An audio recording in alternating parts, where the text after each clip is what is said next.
Welcome to Dark Sorcery. I'm Alfredo Martinez, and I have with me the one and only Ikela Morningstar. How you doing, Ikela? I'm doing good. How are you? Doing great.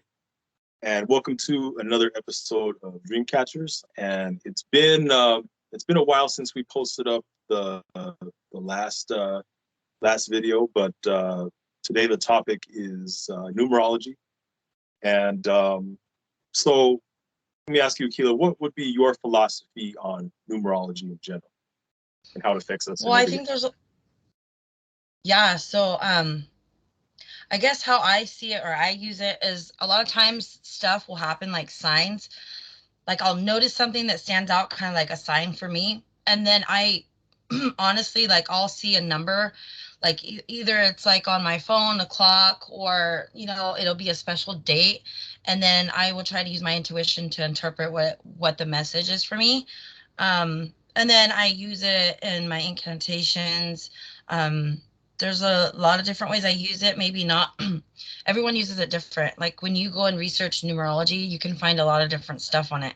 So you can really create your own path with it. But everything is math. We're surrounded by it.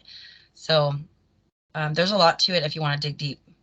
Yeah, I agree. And you mentioned that, about seeing numbers in certain areas of your life, whether you're walking around and stuff. I believe personally that if the gods want to go ahead and get your attention, if certain spirits want to go ahead and get your attention in life, they'll go ahead and throw out hints. You know what I mean? They'll throw out hints like numbers and stuff, and it's up to you to want to, if you're going to pay attention. They can throw all the hints out, you know what I mean? But it's up to you to pay attention, to actually apply that. Say, okay, I know, because your intuition will tell you.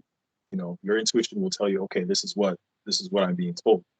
My personal philosophy on numerology is that, yes, like you said, everything is numbers. I believe that is the very, very basic template of the universe is numbers. If you want to get down into string theory and things like that. But not only that, I believe that numbers rule your life. I believe that everybody has a life path number, birth number.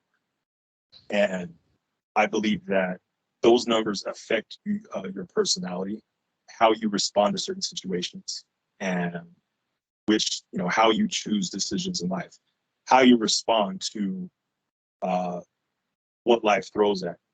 Would you agree with that? Yeah, I do. If you look at someone's life path number and then you know them, or you try to just like see how they work in life with their personality and stuff, it does match up. Mm-hmm. Like the information about that person's life path number, it does match up, the personality, their future, their past, and all that. It's kind of like your astrological sign. Like, I'm a Virgo, and everything on that is on point. It's kind of like that with my life path number too. Yeah, I agree with that. I agree that, like, take for instance, there's there are numerological charts that you can find online. They're pretty readily available everywhere.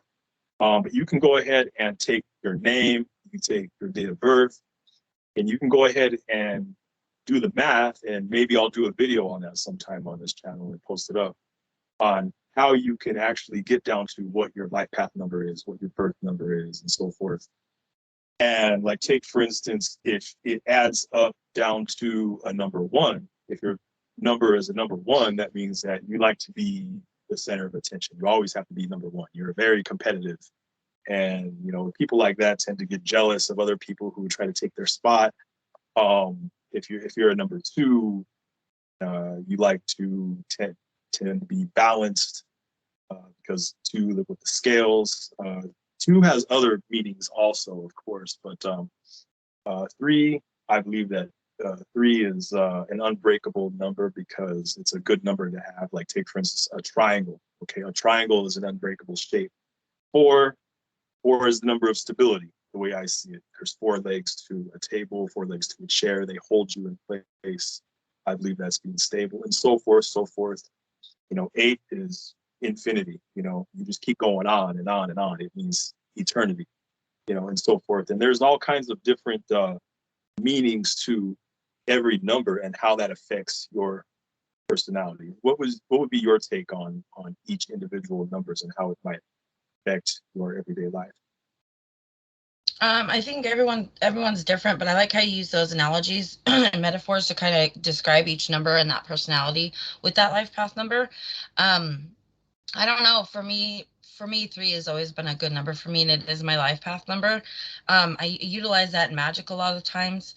And like, what are the chances that you're gonna send a message to someone at 3 hours, 33 minutes, and 33 seconds?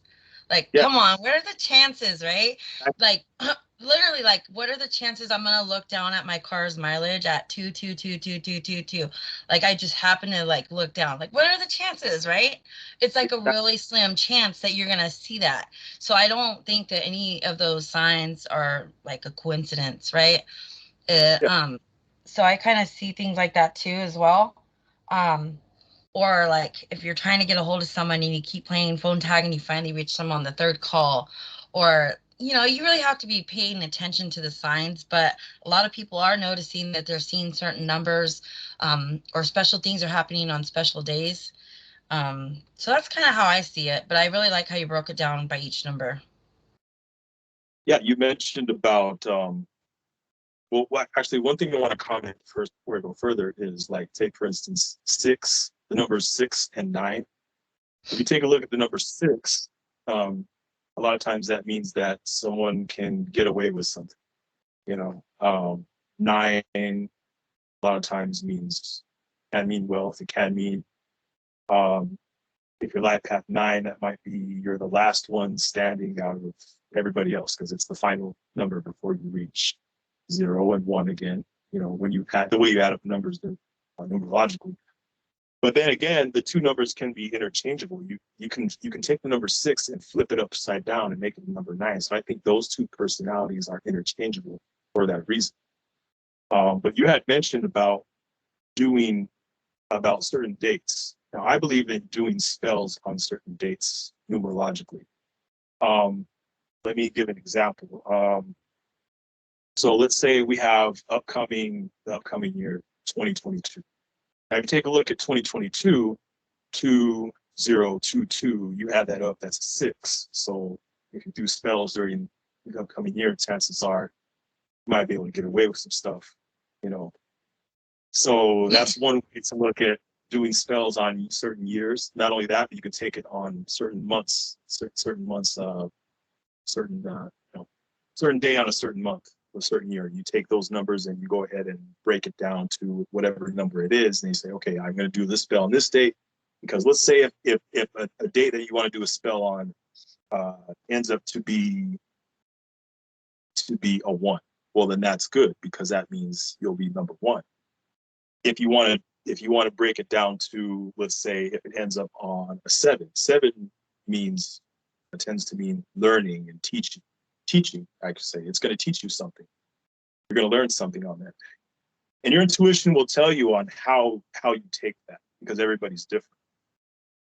But what would be your philosophy on doing certain spells on certain dates and having a different outcome depending on what day you do a spell?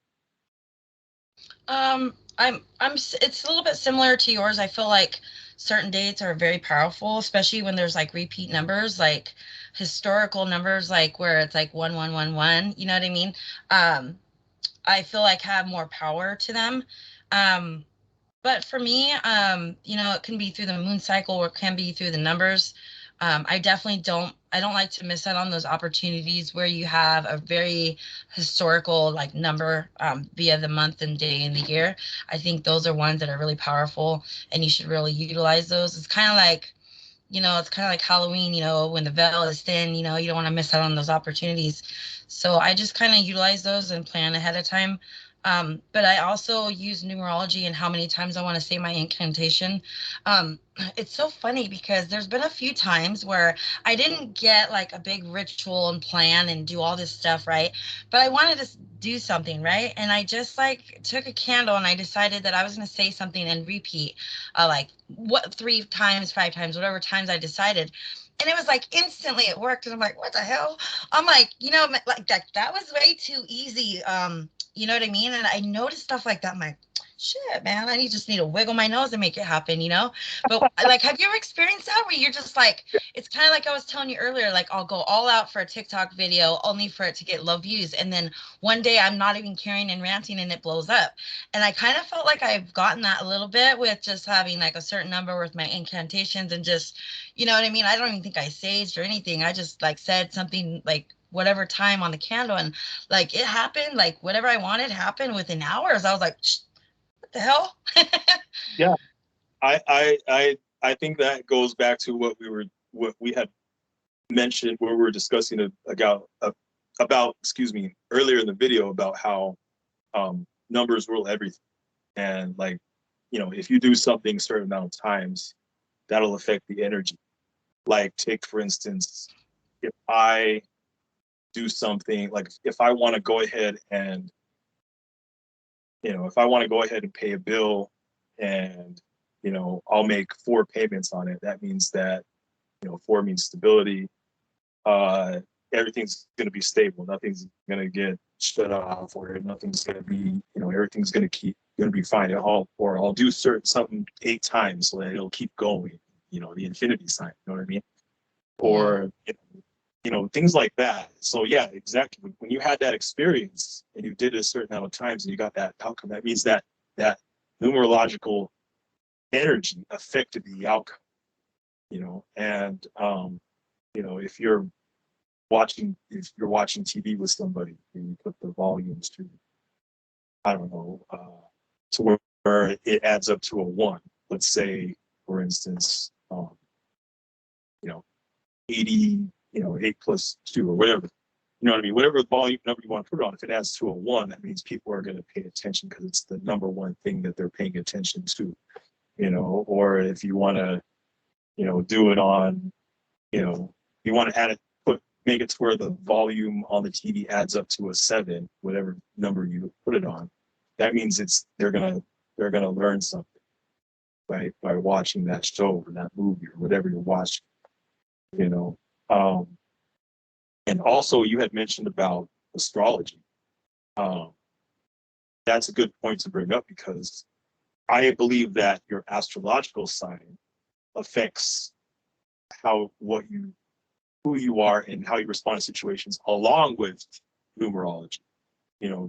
Take for instance, I'm a Libra, so I'm always going to be balancing whatever, depending on whether it's a 7 or a 3 or however, whatever what my life path number is. Would you agree with that? Yeah, I mean, it goes really deep. You can really get really into the numerology and astrology. I feel like they do go hand in hand. And I mean, seriously, there's just so much information out there. And I really think it's important that we all understand that we're going to see it a little bit differently and our paths are going to be slightly different. But I also think it's really important to be really mindful about what you're thinking about and what you're saying. So if you're constantly depressed and you think you're a piece of shit and you're not going to be nothing, if you repeat that, you're essentially cursing yourself and preventing yourself from being successful. So I'll catch myself in the moment. If I ever say anything bad about myself, I'll say like something positive about myself like 3 times to reverse that curse that I just said. And I always tell my kids when my kids struggle with depression, like you really, really need to be mindful about calling yourself stupid or saying something. You are cursing yourself. Don't think like that and don't talk like that, because you can do the opposite of the positive that you want to have as the outcome. And people don't realize how much their words have power and how much you're creating your reality. And honestly, like if we were in a simulation and this was a game, it would all be coded with math, right? So I mean you could really go down the rabbit hole with numerology if you want. Yeah, exactly. And I do like the fact that we had discussed combining numerology with it. And I think one day we'll do an astrology and maybe something on the zodiac episode. That would be cool. Yeah, it's been a good discussion on numerology, and it's sure. good to go ahead and have you back on the channel and do another episode of DreamCatcherz. But everybody out there listening, Thanks for tuning in. And go ahead and like and subscribe to Dark Sorcery. Blessings. Dark blessings.